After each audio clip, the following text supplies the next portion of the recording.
رسول صرف اتنا فرمایا کرتے تھے، ابو طالب سے آ کر کہا کہ ابو طالب آپ روکیے محمد کو. ابو طالب نے محمد کو بلایا اور کہا محمد کیا کر رہے ہو، پورا علاقہ پورا برادری کو تم نے مخالفت میں اتار دیا ہے. محمد عربی جناب سرکار دو عالم صلی اللہ علیہ وسلم نے فرمایا کہ میں تو ان کو فائدے والی بات بتلا رہا ہوں، بہتری کی طرف لے جا رہا ہوں. تو کہا کہ کیا بہتری ہے؟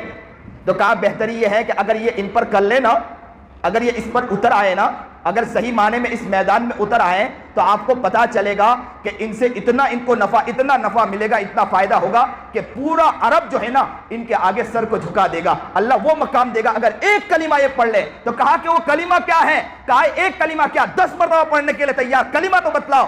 میرے محمد عربی جناب سرکار دو عالم صلی اللہ علیہ وسلم نے کلمہ کہا. اس کلمے کو ہمیں دل و جان میں اتارنے کی ضرورت ہے، دل کے رگ رگ میں اتارنے کی ضرورت ہے، بچوں کے دلوں میں اتارنے کی ضرورت ہے، گھر کے اندر افراد کے اندر اتارنے کی ضرورت ہے. میرے آقا نامدار محمد عربی جناب سرکار دو عالم صلی اللہ علیہ وسلم فرماتے ہیں وہ کلمہ لا الہ الا اللہ، نہیں ہے کوئی معبود صرف اللہ کے، اس کے علاوہ کوئی عبادت کے لائق نہیں.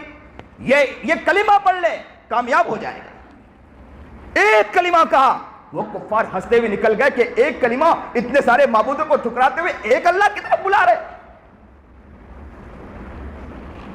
اور میرے آقا نامدار جناب سرکار دو عالم صلی اللہ علیہ وسلم نے جب اس کا اعلان کیا، کہتے ہیں کہ مکہ کے اندر دھیرے دھیرے جنہوں نے سنا، وہ عتبہ بن ربیعہ ہے نا، ایک مرتبہ جا کے کفاروں سے کیا کہا جا کر کہ میری زبان تو بہت فصیح ہے، بلیغ ہے، میں تو بہترین کلام کرتا ہوں، میری زبان میری باتیں کوئی سنتا ہے نا، سننے کے بعد فوراً وہ اپنی بات سے پھر جاتا ہے. میں جاتا ہوں محمد کے پاس اور محمد کو جا کے سمجھاتا ہوں اور محمد پھر جائیں گے محمد کے پاس. محمد سے کہا کہ محمد تم کیا کر رہے ہو، تم کس طرف تو دعوت پہنچا رہے ہو جس کی وجہ سے پورے علاقے میں فتنہ ہے. اگر تم کہے تو تمہاری بہترین شادی ہم کر دیں، تم کو بہترین عورتیں عطا کریں، اور ایک عورت نہیں کئی کئی عورتیں عطا کرنے کے لیے ہم تیار ہیں. اور کہا کہ تم کو مال و دولت کی ضرورت ہے، مال و دولت دینے کے لیے تیار ہے. محمد اگر تم کہتے ہو بادشاہت کے بارے میں کہتے ہو تو بادشاہت دینے کے لیے تیار ہوں، اور صرف بادشاہت نہیں، جو بھی مشورہ ہوگا تمہارے بغیر مشورہ نہیں، جب تک محمد حاضر نہیں ہوگا مشورہ کے لیے ہم تیار نہیں ہوں گے. اور کہا کہ اگر آپ کو کوئی جادو ہو گیا ہو، کسی نے کچھ سحر کر دیا ہو تو ہمیں بتلاؤ، ہم علاج کریں گے، اپنا خرچ اٹھائیں گے اور خرچ کر کے تمہارا علاج کروائیں گے. محمد بتلائیے. تو محمد عربی جناب سرکار دو عالم صلی اللہ علیہ وسلم نے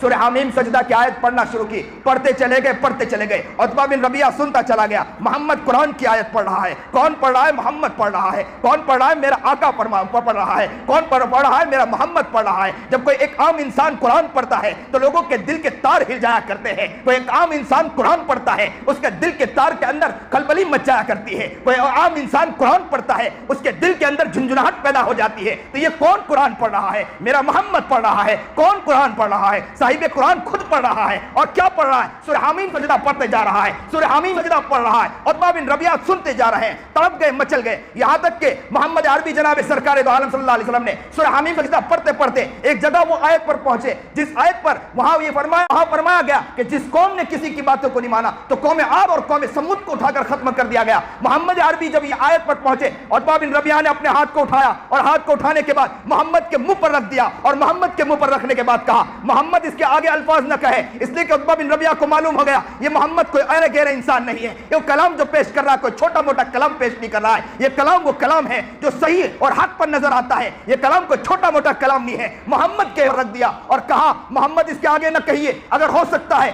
آپ کی زبان کھلے اور ہو سکتا ہے کہ پورا کفار مکہ یعنی مکہ کو اللہ تعالیٰ کے حالہ کو برباد نہ کر دے، ختم نہ کر دے، اس کے آگے الفاظ نہ کہے. عتبہ بن ربیعہ وہاں سے لوٹے. دیکھنے والے رؤسا مکہ دیکھ رہے تھے کہ عتبہ کی حالت بدلی ہوئی ہے، عتبہ کی کیفیت بدلی ہوئی ہے. عتبہ بن ربیعہ جس انداز میں آ رہا تھا وہ انداز بدلا ہوا نظر آ رہا. پوچھا عتبہ بن ربیعہ سے، اے عتبہ بن ربیعہ کیا ہوا، کیا منظر ہوا؟ تو کہا کہ میں جب وہاں گیا اور محمد کو جا کے کہا، لیکن انہوں نے ایسا کلام کو سنایا. میں تم سے کہتا ہوں کہ تم آگے بڑھو، اگر ہو سکے تو قبول کر لو، نہ قبول کرنا ہو تو اس کے خلاف نہ بولو. وہ ایسا کلام پیش کر رہا ہے جس سے جیسا کلام کوئی ہو نہیں سکتا.